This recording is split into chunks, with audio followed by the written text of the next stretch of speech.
প্রণয়ের অমল কাব্য season 2 লেখক DRM সোহাগ। শুদ্ধ resort থেকে বেরিয়ে একটি দোকানের সামনে বসে ফু দিয়ে দিয়ে চা খাচ্ছে। ঘুম আসছিল না। সারাদিনের ক্লান্তি শরীরে থাকলেও কেন যেন ঘুম আসছে না। আবহাওয়া ভালো, আকাশে মেঘ জমেছে হয়তো, ঠান্ডা বাতাস বইছে। ফারার কণ্ঠ পেয়ে শুদ্ধ মাথা উঁচু করে সামনে তাকায়। ফারা এক প্যাকেট বিস্কুট কিনে টাকা বাড়িয়ে দিতে নিলে পেছন থেকে শুদ্ধ ফারার টাকা নিয়ে নেয়। ফারা চেঁচিয়ে ওঠে, আরে চোর চোর চোর! ঘাড় বাঁকিয়ে শুদ্ধকে দেখে ফারা থেমে যায়। শুদ্ধ চোখ ছোট ছোট করে বলে, আমি চোর? ফারা ঢোক গিলল। আশেপাশে অনেকে তাকিয়ে আছে, কেউ কেউ তো ফারার পাশে এসে দাঁড়িয়েছে। জিজ্ঞেস করে, কোথায় চোর আপা? ফারা কি বলবে বুঝতে পারছে না। শুদ্ধ বলে, মিসআন্ডারস্ট্যান্ডিং, আপনারা যান। ফারা সম্মতি দিলে লোকগুলো চলে যায়। দোকানওয়ালা ফারার কাছে টাকা চাইলে শুদ্ধ পকেট থেকে ওয়ালেট বের করে দোকানদারকে টাকা দিয়ে বলে, এক কাপ চা দিন। দোকানওয়ালা কিছুক্ষণ পরে চায়ের কাপ দিলে শুদ্ধ অপর হাতে আরেক কাপ চা নেয়। এরপর ফারার দিকে ফারার টাকা সহ চায়ের কাপ বাড়িয়ে দিয়ে বলে, নাও। ফারা অবাক হয়ে বলে, আমার টাকা আপনি কেন দিলেন স্যার? আর আমি চা?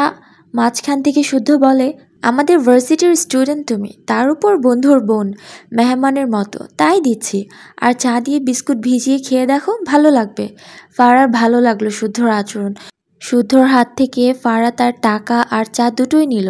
শুদ্ধকে যত দেখছে অবাক হচ্ছে, সাথে তার ভালো লাগার পরিমাণ বাড়ছে। তার ভাই যে শুদ্ধকে বাদর বাদর কেন বলে, ফারা সেটাই বুঝল না। শুধু প্রথম দিন তাকে ভুল বুঝে চুন্নি বলেছিল, যেমন একটু আগে সে ভুল বুঝে শুদ্ধকে চোর বলল, যেন সে না চাইতো শোধবোধ হয়ে গিয়েছে। কথাটা ভাবতেই ফারা হাসি পেল, বেখেয়ালি একটু জোরেই হেসে দিল। শুদ্ধ জোহরি চোখ ফারার দিকে চেয়ে বলে, হাসির কারণ কি? কথাটা শুনতেই ফারা থতমত খেয়ে তাকায়, মিনমিন করে বলে, এমনি। শুদ্ধ গম্ভীর গলায় বলে, কি বলছিলে আমাকে? ফারা ফট করে বলে ফেলে, চোর। কথাটা বলেই জিভের কামড় দেয়। শুদ্ধ থমথম মুখে ফারার দিকে তাকায়, গম্ভীর গলায় বলে, তোমার পানিশমেন্টের ব্যবস্থা করতে হবে, বুঝেছি। ফারা অসহায় কণ্ঠে বলে, সরি স্যার, আমি আপনাকে দেখতে পাইনি, সত্যি বলছি। ফারা অসহায়ত্ব ঘেরা মুখ দেখে শুদ্ধ মুখ লুকিয়ে হাসলো। এরপর আবার গম্ভীর গলায় বলে, কিছু করার নেই, স্যারের সাথে বেয়াদবি করেছো, পানিশমেন্ট ঠিক করে ফেলেছে। ফারা খুব খারাপ লাগলো। এমনিতে তো শুদ্ধকে তার বেশ ভালো লাগে, কিন্তু তাকে কি পানিশমেন্ট দিবে? শুদ্ধ মিটমিট হেসে বলে, পানিশমেন্ট তুলে রাখছি আপাতত।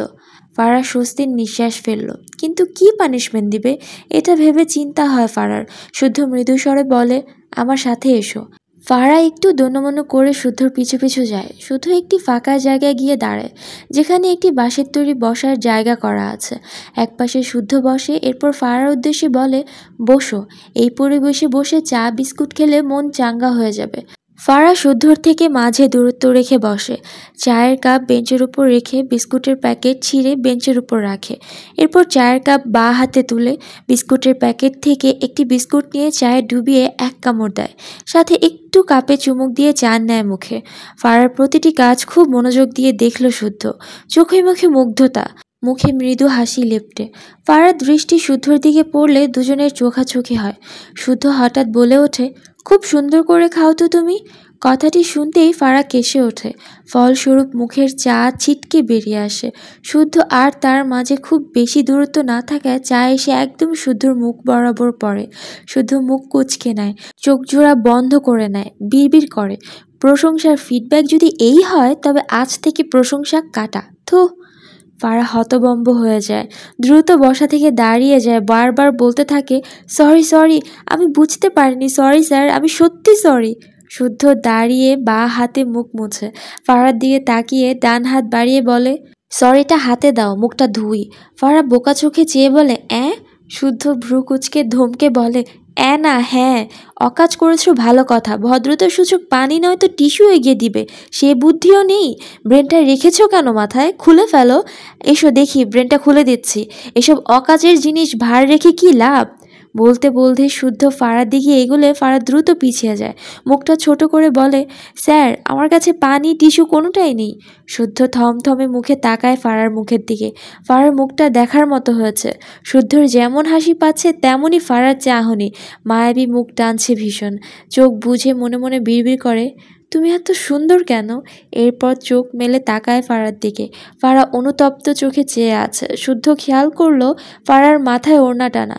বাপাসের কাঁধ বেয়ে ওড়নার অর্ধেকের বেশি অংশ পড়ে আছে, যা পায়ের কাছে এসে ঠেকেছে।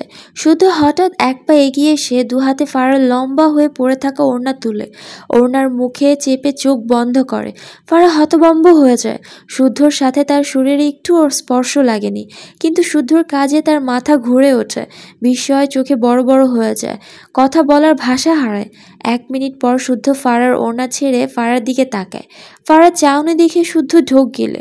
মেয়েটার মুখ দেখলেই কেমন ঘোর লেগে যাচ্ছে, মনে হচ্ছে এক্ষুনি কোনো অঘটন ঘটিয়ে ফেলবে। মৃদু স্বরে বলে, রুমে যাও ফারা। শুদ্ধর মুখে নিজের নাম ফারার কাছে অন্যরকম লাগলো। ফারা ঢোক গিলে। শুদ্ধর চোখ জোড়া লাল। ফারা মিনমিন করে বলে, স্যার আপনি কি? শুদ্ধ মাছ থেকে থমথমে কণ্ঠে বলে, এভাবে আমায় মারতে পারলে তুমি? শুদ্ধর কথায় ফারার চোখ বড় বড় করে তাকায়। মুখ থেকে ছিটকে চা মুখে পড়েছে বলে শুদ্ধ এটার নাম মার দিল? ফারা অপরাধীর ন্যায় বলে, সরি স্যার। আর এমন?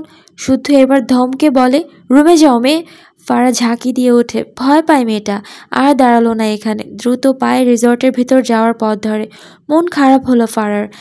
ভাবছি শুদ্ধ হয়তো তার উপর ভীষণ রাগ করেছে। সে তো ইচ্ছে করে ফেলেনি, তবুও মুখের ভেতর থেকে চা ছিটকে একদম শুদ্ধর মুখের ওপর পড়েছে, তো রাগ হওয়ারই কথা। ফারা ভাবল শুদ্ধকে পরে আরও ভালোভাবে সরি বলে দেবে। এমনিতেও এই 2 দিনে শুদ্ধকে ভীষণ ভালো মানুষ মনে হয়েছে তার। শুদ্ধ ফারার প্রস্থান দেখলো চুপচাপ। ডান হাত প্যান্টের পকেটে রেখে মৃদু হেসে বিড়বিড় করে, যার ওড়নায় এত সুগন্ধি তার শরীর নিশ্চয়ই আলট্রা প্রো ম্যাক্স সুগন্ধিতে ভরা। ফার অপেক্ষা করতে পারলাম না মেয়ে। এরপর শুদ্ধ ফারার রেখে যাওয়া আধ খাওয়া চা এক চুমুকে খেয়ে নেয়। কাপ দুটো দোকানদারকে ফিরিয়ে দিয়ে বিস্কিটের প্যাকেটটি একটি ছোট বাচ্চাকে দিয়ে রিসর্টের ভিতরে যায়। ইরফান পাহাড় থেকে নেমে মায়রাকে কোল থেকে নামিয়ে দেয়। কিছুক্ষণ আগে ঝিরিঝিরি করে বৃষ্টি পড়তে শুরু করেছে। মায়েরা দৌড়ে রিসর্টের ভিতরে যেতে নিলে পিছলে ঠাস করে পড়ে যায়। মৃদু চেঁচিয়ে ওঠে। আশেপাশে অল্প কিছু মানুষ তাকিয়েছে, কিন্তু কেউ এগোলো না। ইরফান এক পা এগিয়েছিল, মায়েরাকে পড়তে দেখে জ্বলন্ত চোখে তাকায় মায়েরার দিকে। একে ঠিক কি করা উচিত? পুরো পাহাড়ি রাস্তা কোলে করে এনেছে, মাত্র নামিয়ে দিয়েছে অমনি পড়েছে। একে জাস্ট আর নেওয়া যাচ্ছে না। ইরফান দ্রুত পায়ে এগিয়ে এসে মায়েরার সামনে দাঁড়ায়। মায়েরা ধীরে ধীরে ওঠার চেষ্টা করেছিল, তার আগে ইরফান মায়েরার হাত ধরে টেনে দাঁড় করায়। ডান হাতে গাল চেপে রাগান্বিত স্বরে বলে, পড়লে কেন? Speak up. মায়েরা চোখ বড় বড় করে তাকায়। হায় আল্লাহ, সে পড়েছে বলে এটাও তার দোষ? গতকাল থেকে তার হাত পা গা সব ব্যথা বানিয়ে দিয়েছে লোকটা। তার মনে হচ্ছে ইরফানের এমন চাপাচাপির জোরে বেচারির ব্যথায় বোধহয় জ্বর এসে যাবে। ইরফান ফোঁস করে শ্বাস ছেড়ে মায়েরার হাত ধরে টেনে বড় বড় পায়ে রিসর্টের ভেতরে যায়। মায়েরার কোমরে ব্যথা পেলেও টু শব্দটিও করলো না। এই ইরফান স্যার একটা পাগল। এতদিন উপরে থেকে মনে হলো এই 2 দিন কাছ থেকে খুব ভালো করে চেনেছে ইরফানকে। ইরফান রিসর্টের ভেতরে এসে মায়েরার রুমের সামনে মায়েরাকে দাঁড় করিয়ে দিয়ে এগিয়ে গিয়ে তার রুমের দরজার সামনে দাঁড়ায়। মায়েরা দরজা ধাক্কায়, সাথে মিলাকে ডাকতে থাকে। বেশ অনেকক্ষণ ডাকার পরও ওপাশে মিলার কোনো সাড়া নেই। মায়েরা ঘুম যেমন গাঢ়, মিলার ঘুমও তেমনই গাঢ়। আজ এ দরজা খুলবে তো, কথাটা ভেবেই মায়েরার কান্না পায়। আরও বেশ কিছুক্ষণ দরজা ধাক্কায়, কিন্তু দরজা খুলল না মিলা। মায়েরা ক্লান্ত হয়ে উল্টো ঘুরলে তাদের রুম থেকে উল্টো পাশে ইরফানের রুমের সামনে ইরফানকে দাঁড়িয়ে থাকতে দেখে মায়েরা ঢোক গিলল। ইরফান 2 হাত প্যান্টের পকেটে রেখে গম্ভীর চোখে মায়েরার দিকে চেয়ে আছে। মায়েরা মাথা নিচু করে নিল, তবে দৃষ্টি ইরফানের 2 পায়ের দিকে, যার পায়ে কালো জুতো। ইরফানের পা নড়তে না দেখে মায়েরা একটু পর মাথা তুলে তাকায়। দুজনের চোখাচোখি হয়। ইরফান তখনও শক্ত চোখে চেয়ে আওয়াজ করে বলে ওঠে, স্টুপিড গার্ল। কথাটা বলেই তার ঘরের দরজা খুলে ঘরের ভেতরে যায়। এরপর ঠাস করে দরজা আটকে দেয়, যেন মায়েরাকে আছাড় মারল। মায়েরা ইরফানের বলা স্টুপিড গার্ল সাথে এত জোরে দরজা লাগানো দেখে ঝাঁকি দিয়ে ওঠে, সাথে কটমট চোখে ইরফানের দিকে চেয়ে রইল। পাষাণের চেয়েও পাষাণ, অসহ্য করে চেয়েও অসহ্য এই লোকটা। কিভাবে মুখের উপর দরজা আটকালো, আবার সারাদিন তাকে স্টুপিড বলতে থাকে। নিজে যে জন্তু সেটা একবারও স্বীকার করে না। কথাগুলো ভেবে মুখ বাঁকালো, এরপর আবারও দরজা ধাক্কা দেয়, সাথে মিলাকে ডাকে। অনেকক্ষণ ডেকেও যখন কোনো সাড়া পায় না, মায়েরা হতাশ হয়। আশেপাশে তাকালে দেখলো তেমন কেউ নেই। মায়ের একটু ভয় ভয় লাগলো। আবারও মিলাকে বেশ কয়েকবার ডেকে ব্যর্থ হয়ে দরজার সাথে হেলান দিয়ে বসে। ভীষণ ক্লান্ত লাগছে শরীরটা। বসে থেকে একটু পরপর দরজা ধাক্কায়, সাথে মিলাকে ডাকে। এরপর এক পর্যায়ে সেখানেই হাঁটুর উপর ভর করে ঘুমিয়ে পড়ে মায়েরা। ইরফান শাওয়ার নিয়ে বেরিয়েছে মাত্র।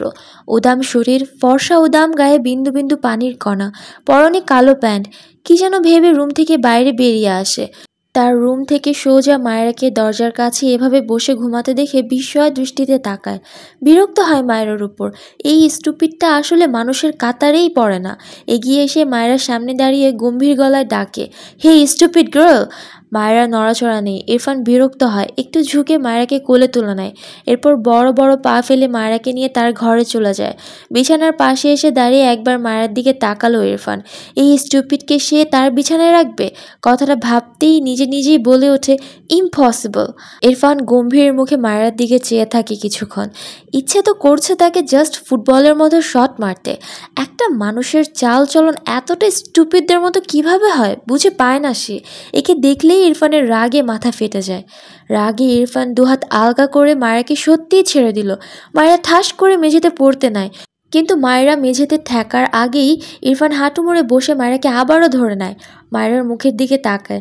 ঘুমন্ত মায়েরার দিকে চেয়ে থাকে অনেকটা সময় নিয়ে।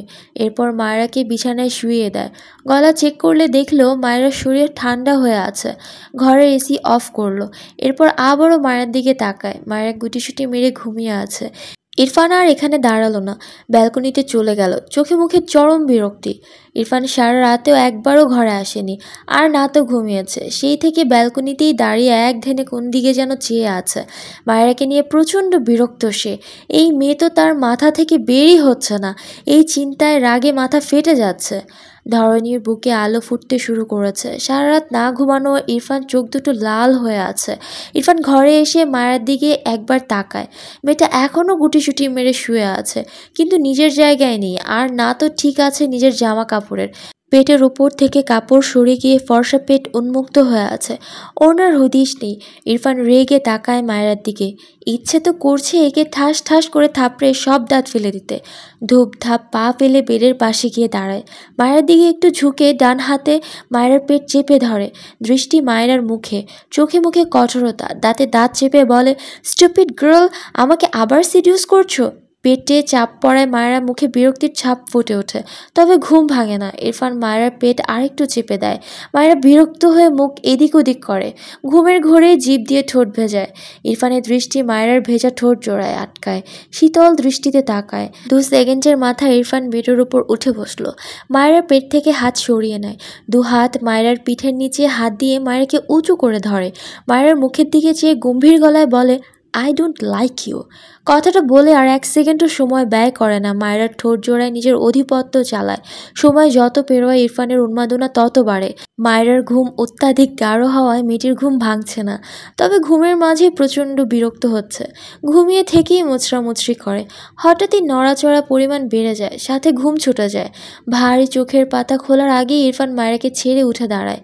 মায়েরা ঠাস করে বিছানার উপর থেকে পড়ে যায়। দ্রুত চোখ মেলে তাকায়। তার সাথে কি হচ্ছিল, এখন কি হলো, বেচারি সব মাথার উপর দিয়ে গেল। মায়েরা তার সামনে দাঁড়ানো ইরফানকে দেখে ভ্রু কুঁচকে তাকায়। হঠাৎ ঘুম ভেঙে কিছু বুঝতে পারছে না। মনে পড়ল সে বাইরে বসেছিল, কিন্তু এখন বিছানায়, সাথে তার সামনে ইরফান দাঁড়ানো। কথাগুলো ভাবতেই মায়েরা ধরফর করে উঠে বসে। নিজের গায়ে ওড়না না পেয়ে মায়েরা লজ্জায় দ্রুত 2 হাঁটু উঁচু করে বসে।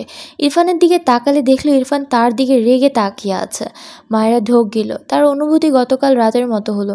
মনে হচ্ছে কেউ তার ঠোঁটের উপর অত্যাচার চালিয়েছে। এবারও কি খারাপ স্বপ্ন দেখলো? মায়েরা কিছু বুঝতে পারছে না। তাছাড়া এটা কার রুম? ইরফানই বা এখানে কেন? এত এত প্রশ্ন নিয়ে মায়েরা ইরফানের দিকে চেয়ে মিনমিন করে বলে, স্যার আমি এখানে। ইরফান রাগান্বিত স্বরে বলে, গেট আউট। মায়েরা কেঁপে ওঠে। নিজের ওড়না খুঁজে না পেয়ে খোপা করা চুলগুলো খুলে দিয়ে দ্রুত সামনে আনে। এরপর বেড থেকে নেমে দাঁড়ায়। ইরফানের উদাম শরীর দেখে মায়েরা অস্বস্তি হয়। এতক্ষণে বুঝেছে এটা ইরফানের রুম, কিন্তু সে ইরফানের রুমে কিভাবে আসলো? তার কি ঘুমিয়ে ঘুমিয়ে হাঁটার অভ্যাস আছে? কই, সে তো জানে না, তাহলে এই ঘরে আসলো কিভাবে? কথাগুলো ভেবে মায়েরা ঢোক গেল। ইরফানের দিকে তাকালো, দেখলো ইরফান খেয়ে ফেলা চোখ করে তার দিকেই চেয়ে আছে। মায়েরা তবুও সাহস করে বলে, স্যার আমি আপনার রুমে কিভাবে আসলাম, যদি একটু। ইরফান খপ করে মায়ের হাত ধরে, এরপর মায়েরাকে টেনে তার ঘর থেকে বের করে দেয়। বাঁ হাতে মায়েরার গাল চেপে রাগান্বিত স্বরে বলে, আর একবার আমার সামনে আসলে I will just kill you, out. কথাটা বলে মায়ের গাল ছেড়ে দিয়ে মায়ের মুখের ওপর ঠাস করে দরজা বন্ধ করে দেয়। মায়ের হতভম্ব হয়ে চেয়ে আছে, কি যে হলো কিছুই বুঝতে পারছে না বেচারি। কিন্তু ইরফানের উপর প্রচণ্ড রাগ হলো। অসহ্যকর লোক একটা, এই লোকের মুখের চেয়ে নিম পাতার রসও বোধহয় ভালো আছে। শুদ্ধ তার ঘর থেকে বেরিয়েছিল। আজ সকাল সকাল রওনা হওয়ার কথা আছে। কয়েক পা এগোতেই চোখে পড়ে মায়েরা ইরফানের ঘর থেকে বেরোলো। সাথে ইরফান মায়েরাকে ধমকিয়ে ঠাস করে দরজা লাগালো। এত সকালে মায়েরা ইরফানের ঘর থেকে কেন বের হলো? শুদ্ধ বুঝলো না। এগিয়ে এসে মায়েরার পেছনে দাঁড়িয়ে ডাকে, মায়েরা। শুদ্ধর ডাকে মায়েরা ঝাঁকি দিয়ে ওঠে, দ্রুত পিছু ফিরে তাকায়। শুদ্ধকে দেখে মেয়েটা ঢোক গিলল। মায়েরার এলোমেলো অবস্থা দেখে শুদ্ধের চোখে মুখে বিস্ময় ভর করে। মায়েরাকে দেখেই বোঝা যাচ্ছে মেয়েটি মাত্র ঘুম থেকে উঠেছে। শুদ্ধ অবাক হয়ে বলে, মায়েরা তুমি এখানে কি করছো, আর ইরফানের ঘর থেকে বের হলে যে? মায়েরা তো নিজেই কিছু বুঝতে পারছে না, সে ইরফানের ঘরে কি করে এলো, শুদ্ধকে কিভাবে বলবে। আমতা আমতা করে বলে, এমনি ভাইয়া।